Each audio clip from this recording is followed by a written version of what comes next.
E aí, pessoal, tranquilo? Bom, agora vamos partir para o segundo tema, né, do meu canal de pequenas reflexões, né? E até para dar o crédito, né, esse nome Pequenas Reflexões é inspirado no álbum lançado pelo Emicida, né, só de forma digital, infelizmente, não houve mídia física, né, chamado Amarelo, né, onde ele tem uma música chamada Pequenas Alegrias da Vida Adulta, né? E aí eu fiquei com essa imagem do Pequenas Alegrias e aí eu apropriei para pequenas reflexões da vida velha, né? Da vida de quem está há bastante tempo aí pensando sobre tudo o que acontece. E o segundo tema que eu elegi, daqueles pré-definidos, aguardando a participação de vocês para os próximos temas, é a questão da arte, né? O papel da arte na sociedade, se é que existe um papel da arte, além do fato dela poder ser contemplada e ser objeto de prazer, né? Como quando você escuta uma boa música, assiste a um belo filme, uma boa peça de teatro, lê um bom livro, contempla uma pintura, né? Ou observa uma escultura de acordo com os padrões artísticos que você que se considere afetado positivamente por ela, né? Enfim, o que eu quero discutir aqui agora rapidamente, nesse vídeo, que já vai ser mais curto do que o primeiro, que foi uma introdução também do canal, é se a arte tem um papel na sociedade, qual seria esse papel? Aí eu vou usar meio que o papel do advogado do diabo, né, para contrapor a mim mesmo, né, algumas ideias que eu mesmo vou colocar. Vou começar falando de uma citação da própria Nina Simone, uma cantora espetacular, negra, americana, né, que deixou uma obra impecável, né? E mais do que uma obra impecável em si mesma, a obra pela obra tem o seu valor, também a relevância social, cultural que aquela obra deixou, né? A Nina, ela tem até uma entrevista que vocês conseguem localizar no YouTube, sugiro que procurem, onde ela faz um depoimento, onde ela diz que para ela, em outras palavras, né, a arte desconectada do seu tempo, para ela não faz sentido. Ela coloca inicialmente que, inclusive, não é uma crítica a quem faz uma arte lírica, apenas a arte pela arte, né? Sem conexão com a sociedade, com o mundo, né? A Nina viveu durante um bom período várias crises nos Estados Unidos, né? Principalmente a questão dos direitos civis, né? Então, a questão do racismo, né, principalmente. Então, chegou um momento que ela não consegue desassociar a arte, o que ela produz, o que ela canta, né, o que ela compõe, da realidade, né, do negro nos Estados Unidos naquela época em que ela viveu. E aí ela faz essa colocação de que uma arte desconectada do seu tempo social, do que acontece na realidade ali onde ela está inserida, né, no mundo que ela está inserido, é uma arte que não tem sentido. Em contraponto a isso, a gente pode pegar, por exemplo, uma coisa que eu já conversei com algumas pessoas anteriormente, uma visão sobre o que é a bossa nova, do que foi a bossa nova, digamos assim, né? Quando a bossa nova surge, né? Ela surge num momento de efervescência política no país, né? E ela surge de uma origem privilegiada, né? Jovens abastados financeiramente, na zona sul do Rio de Janeiro, né? E que tinham todo o conforto possível para pensar um tipo de música introspectivo, melódico, né? Sem conexão social. Eles não falavam de política, eles não falavam de dificuldades e mazelas, eles falavam do lírico, da beleza, né? Eles falavam da natureza, eles falavam da garota de Ipanema, do pato, eles falavam das belezas do Rio de Janeiro, né? N exemplos, né, que aquela turma que surgiu bastante talentosa, né? Tom Jobim, Nara Leão, Vinícius de Moraes e tantos outros, né, artistas ligados a esse movimento, de incontestável valor artístico, arte enquanto beleza em si própria, mas que eu estou levantando a bola aqui da desconexão que a bossa nova tinha com o momento do país, enquanto uma parte dos artistas estavam sendo perseguidos, torturados, né, ameaçados pela ditadura militar, né, alguns presos e expulsos do país, teatros sendo incendiados, né, peças, né, como Roda Viva, do Chico Buarque, sendo impedidas de serem realizadas, quebraram o teatro, quebraram o material dos artistas que iriam encenar essa peça, né? Qualificaram como subversivos, assim, uma perseguição à arte, de uma maneira geral, que ela é mais engajada. Existia a Bossa Nova, que era uma arte completamente sem engajamento. E aí, a questão reflexiva que eu estou levantando aqui é o seguinte: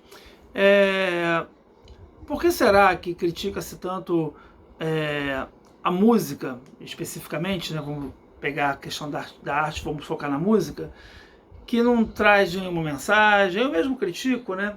O sertanejo universitário, o funk, o pagode que eu costumo definir como pagode paulista, né? Sem regionalismo, mas é o pagode que surge quando as bandas de São Paulo começam a explodir nos anos 90, né?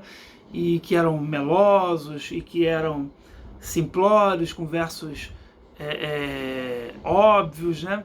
E falando sempre de dor de cotovelo, de sofrimento, com versos simplórios no sentido de não de serem simples, o que seria excelente, o que é excelente, a arte simples é espetacular, mas é simplório de pobre mesmo, de rima fácil, né? De sem trato literário, sabe? Um verso que você nunca ouviu o final do verso, mas quando você escuta o início, você já sabe qual é a rima que vai vir, pela obviedade, pobreza, né, do gênero. Então, esse tipo de arte, ou de música, digamos assim, que não traz um cunho social, que não traz um engajamento, e eu não falo nem da arte,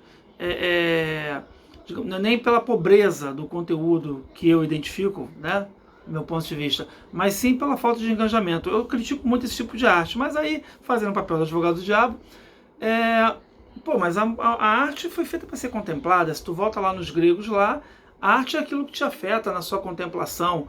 Você vê e se sente de alguma forma afetado e aquilo é bom, né? Te gera um prazer, né?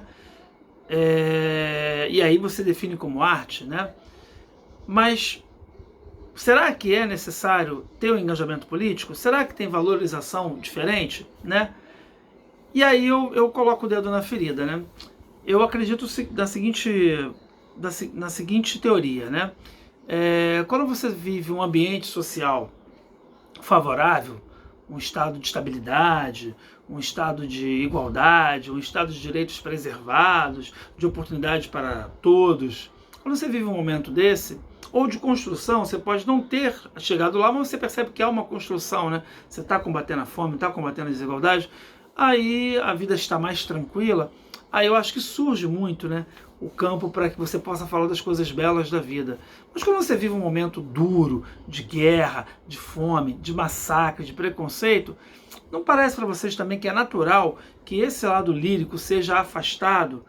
E naturalmente as canções que vão surgir, a literatura que vai surgir, os filmes que vão surgir, retratem mais os problemas da sociedade? Por exemplo, a década de 80 teve um período muito divulgado pelas bandas de Brasília, mas antes dele já existiam as bandas punks de São Paulo, mas vamos falar de Brasília, que foi mais conhecido, né?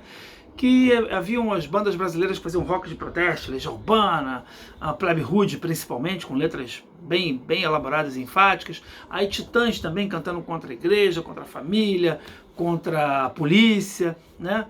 E eram críticas sociais o tempo inteiro, retratando aquele período, né, de pré-abertura, né, pós-ditadura, mas que ainda não era totalmente livre, que os discos eram censurados. Então, a arte meio que reflete o seu tempo. E aí, nesse aspecto, que a Bossa Nova meio que não faz sentido, porque o tempo que a Bossa Nova surge não foi retratado pela Bossa Nova. E aí, volto a dizer, será que a arte tem essa obrigação? Se eu disser que não tem essa obrigação, eu acho que eu vou estar certo. Mas se eu também disser que uma arte desconectada, como a Nina Simone falou, da sua realidade, fica sem nexo, sem sentido, me parece que eu não vou estar errado também. Tem uma música do Oswaldo Montenegro chamada Incompatibilidade, que é muito divertida, muito inteligente, que de vez em quando eu até comento, né? Que tem um verso que fala assim, né? Uns versos que falam assim: dançar a noite inteira não significa dar bobeira de se alienar ou esquecer. É a busca do supremo equilíbrio num processo inteligente, sua mente clarear sem perceber. Ou seja, não está criticando a dança, não está criticando a diversão, o entretenimento, mas ele fala que tem que ter um equilíbrio. Então eu particularmente escuto músicas que não dizem nada e escuto músicas que dizem muito. Vejo filmes que não dizem nada e vejo filmes que dizem muito. Leio livros, livro só livro que diz muito. Eu não consigo ler um livro que não diga nada. Acho que a literatura tem essa característica, né? Se não houver um conteúdo ali que faça sentido, para mim não faz sentido. Até a literatura fictícia, até quando você vai ver um Game of Thrones, vai ler os Crônicas de Gelo e Ferro, né, do George Martin, né, quando você vai ler qualquer obra, ainda que fictícia, a ficção muitas vezes retrata, na influência do autor daquela história, várias realidades, né, ficam ali, né, inseridas. Então, eu acho que no caso da literatura tem que haver algum significado, algum sentido. Mas no caso da música e do cinema, não. Eu vejo o filme dos Vingadores tranquilamente, sem nenhum preconceito, me divirto pra caramba, acho muito bons. E vejo filmes também dramáticos, como os filmes do Almodóvar, que por sinal são os meus prediletos. Eu sempre prefiro uma bela história, né, do que a mera diversão, mas acho que é válido se divertir e pensar. E muitas vezes as duas coisas juntas, sem problema nenhum. Só se divertir, eu acho que não faz sentido. Só pensar te envelhece, te entristece, te emburrece, te radicaliza. Então não é também algo muito, né, digamos assim, indicado. Mas a grande polêmica eu posso criticar uma música porque ela não diz nada, tipo a Eguinha Pocotó, lembra? Um sucesso bem antigo. Pocotó, Pocotó, Pocotó, minha Eguinha Pocotó. Isso não diz nada, mas há aqueles que se divertem com isso. Ou será que toda música tem que ter uma mensagem? Vamos fazer isso, vamos lutar, né? Tipo Fábrica, do Legião Urbana. Nosso dia vai chegar, teremos nossa vez, né? Não é pedir demais, quero justiça, né? Quero trabalhar em paz. Então, esse que é o ponto. Se a arte pode se desprender da realidade, ou se a arte tem que necessariamente acompanhar a realidade que a cerca. E aí, tem um filme chamado Pianista, que me fez mudar um pouco de visão, porque eu era radicalmente a favor do que a Nina Simone falou, e ainda concordo com ela, mas não de forma radical, de que a arte tem que refletir o seu tempo. Porém, no filme Pianista, ficou claro para mim, sem spoiler para quem não foi meu aluno ou que não viu o filme, né, que o que salva o protagonista é exatamente a arte. Ele chega em um dado momento no filme e fala, para que vai servir um pianista em tempos de guerra? E aí me lembrou um outro filme chamado Tempos de Paz, né, com Dan Stubach, que é um filme espetacular também, em que ele se apresenta como agricultor, fugindo do nazismo, né, polonês, fugindo do nazismo para o Brasil, porque ele entende que um ator de teatro não tem serventia em tempos de guerra, né? E aí, o que salva também o personagem do Dan Stubach é uma peça de teatro que ele acaba representando em dado momento do filme, que eu também não quero dar spoiler, embora seja um filme bem antigo. Quem tiver curiosidade de ver, Tempo de Paz é sensacional, e o Pianista também. Então, será que o papel da arte também não seria esse? Quando ela não parece fazer sentido, quando tudo está um caos, vem uma poesia, e sem nenhuma lembrança das outras vezes perdida, atira a rosa dos sonhos nas suas mãos distraídas, Mário Quintana, Esconderijos do Tempo. Será que esse lirismo também não nos resgata? Também não pode nos salvar? Outro filme, 12 anos de escravidão, né, que conta a história do Solomon, contado por ele mesmo, né, o primeiro livro que eu tenho notícia de que foi escrito pelo próprio escravo, né, que virou filme, né, em que durante todo aquele período de colheita de algodão, sacrifício, com tortura, a escravidão não era um trabalho, tá? Por isso que o nome é escravidão, não era trabalho, eles não eram trabalhadores, eles eram escravos, e tomando chibatadas, chicotadas, né? E eles cantavam, né, as músicas deles durante aqueles momentos de tristeza. Então, será que o lirismo também não é fundamental? Né? Então, por mais que eu acredite que a arte tem sim um papel social relevante, né, acho que o lirismo muitas vezes pode, pela contramão, em vez de eu cantar uma canção que vá tocar na ferida, eu posso cantar uma canção que aparentemente não tem nada a ver com o contexto social, não é que não tenha mesmo, mas isso dá energia, dá uma perspectiva, um motivo para alguém ainda continuar acreditando em alguma beleza, em alguma coisa positiva na vida, e aí sim lutar de uma outra forma, não necessariamente através da arte. Então essa discussão faz com que algumas pessoas que sejam radicais possam fazer uma reflexão agora, para a gente caminhar para o final do vídeo, que eu prometi que ia ser menor e está quase do mesmo tamanho, né? O que é idiota? Ver Big Brother, ver Homem-Aranha, ver um jogo de futebol, desfile de escola de samba? O que é idiota? Você tem que necessariamente assistir um filme sério, um programa sério, algo construtivo? Ou você pode se dar ao luxo de curtir o entretenimento pelo mero entretenimento? Talvez a resposta seja o equilíbrio, né? Para que você não fique duro demais, nem mole demais. Acho que é por aí. Essa reflexão continua nos comentários de vocês. Se vocês toparem, coloquem as impressões de vocês. Acho que quando você lida com a arte pela arte, você pode incluir ou não a questão social. Mas isso é um papo para a gente levar nos comentários ou no próximo vídeo. Fiquem bem, fiquem com Deus, se cuidem e até a próxima.